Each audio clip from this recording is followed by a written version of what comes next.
सभी व्रत और त्योहारों में विनायक जी की कहानी सुनी जाती है। विघ्न विनायक श्री गणेश जी को देवताओं में सर्वोच्च स्थान प्राप्त है। गणेश जी को देवताओं में प्रथम पूज्य माना जाता है, इसलिए त्योहार के दिन व्रत तथा कथा सुनने के साथ विनायक जी की कहानी सुनी जाती है। इससे व्रत का पूर्ण फल प्राप्त होता है। विनायक जी की कहानी। एक बार गणेश जी छोटे बालक के रूप में चिमटी में चावल और चमचे में दूध लेकर निकले। वो हर किसी से कह रहे थे कि कोई मेरी खीर बना दो, कोई मेरी खीर बना दो। वहाँ पर एक बुढ़िया माई बैठी थी। उसने कहा, ला मैं बना देती हूँ। वह छोटा सा बर्तन चढ़ाने लगी तो गणेश जी ने कहा कि दादी माँ, छोटी सी भगोनी मत चढ़ाओ, तुम्हारे घर में जो सबसे बड़ा बर्तन हो वही चढ़ाओ। बुढ़िया माई ने गणेश जी का मन रखने के लिए बड़ा बर्तन चढ़ा दिया। वह देखती रह गई कि वह जो थोड़े से चावल उस बड़े बर्तन में डाले थे वह तो पूरा भर गया है। गणेश जी ने कहा, दादी माँ, मैं नहा धोकर आता हूँ।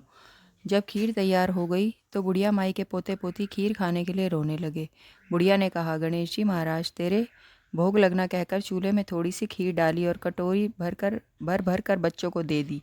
बुढ़िया की पड़ोसन ऊपर छत पर से देख रही थी तो बुढ़िया ने सोचा कि यह चुगली कर देगी, इसलिए एक कटोरा भरकर उसे भी पकड़ा दिया। बेटे की बहू ने भी चुपके से एक कटोरी में खीर ले जाकर खाई और कटोरा चक्की के नीचे छुपा दिया। अभी भी गणेश जी नहाकर नहीं आए थे और बुढ़िया को भूख लग रही थी, तो वह भी एक कटोरी में खीर डाल कर के किवाड़ के पीछे बैठकर एक बार फिर कहा कि गणेश जी महाराज, आपके भोग लगे। यह कहकर खाना शुरू कर दिया। तभी गणेश जी आ गए। बुढ़िया माई ने कहा, आजा रे गणेश, खीर खा ले, मैं तेरा ही इंतजार कर रही थी। तब गणेश जी ने कहा, दादी माँ, मैंने तो खीर पहले ही खा ली। बुढ़िया ने कहा, कब खाई? गणेश जी ने कहा, जब तेरे पोते पोती ने खाई तब खाई थी, जब तेरी पड़ोसन ने खाई तब खाई थी, और जब तेरी बहू ने खाई तब भी खाई थी, और अब तूने खाई तो मेरा पेट पूरा ही भर गया। बुढ़िया ने कहा, बेटा, तेरी बात सारी सच है, लेकिन बहू बेचारी तो सुबह से काम में लग रही है, तो फिर उसने खीर कब खाई? गणेश जी महाराज ने कहा, चक्की के नीचे देख, झूठा कटोरा पड़ा है। तूने तो मेरे भोग तो लगाया, वह तो बिना भोग के ही खा गई। बुढ़िया ने कहा, बेटा, घर की बात है, घर में ही रहने दो। अब बताओ, बची हुई खीर का क्या करूं? गणेश जी ने कहा, नगरी को जिमा दो। बुढ़िया माई ने पूरी नगरी को जिमा दी, फिर भी बर्तन खाली नहीं हुआ। जब राजा को यह बात पता चली तो राजा ने बुढ़िया को बुलाया और कहा, क्यों री बुढ़िया, ऐसा बर्तन तेरे घर पर कहाँ से आया? ऐसा बर्तन तो राजमहल में होना चाहिए। बुढ़िया ने कहा, राजा जी, इस बर्तन को आप ले लो। राजा जी ने खीर का बर्तन महल में मंगा लिया। लाते ही खीर में कीड़े मकोड़े, बिच्छू, कंछले हो गए और दुर्गंध आने लगी। यह देखकर राजा ने बुढ़िया से कहा, बुढ़िया, बर्तन वापस ले जा, जा तूने तुझे हमने दिया।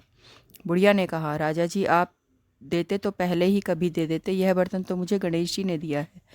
बुढ़िया ने बर्तन वापस लिया। लेते ही सुगंधित खीर हो गई। घर आकर बुढ़िया ने गणेश जी से कहा, बची हुई खीर का क्या करें? गणेश जी ने कहा, बची हुई खीर को झोपड़ी के कोने में खड्डा खोद कर गाड़ दो। उसी जगह सुबह उठकर वापस खोदोगी तो धन के 2 चेहरे मिलेंगे। ऐसा कहकर गणेश जी अंतर ध्यान हो गए। जाते समय झोपड़ी के लात मारते हुए गए तो झोपड़ी की जगह पर महल हो गया। सुबह बहू ने फावड़ा लेकर पूरे घर को खोद दिया तो कुछ भी नहीं मिला। बहू ने कहा, सासू जी, थारो गणेश जी तो झूठो है।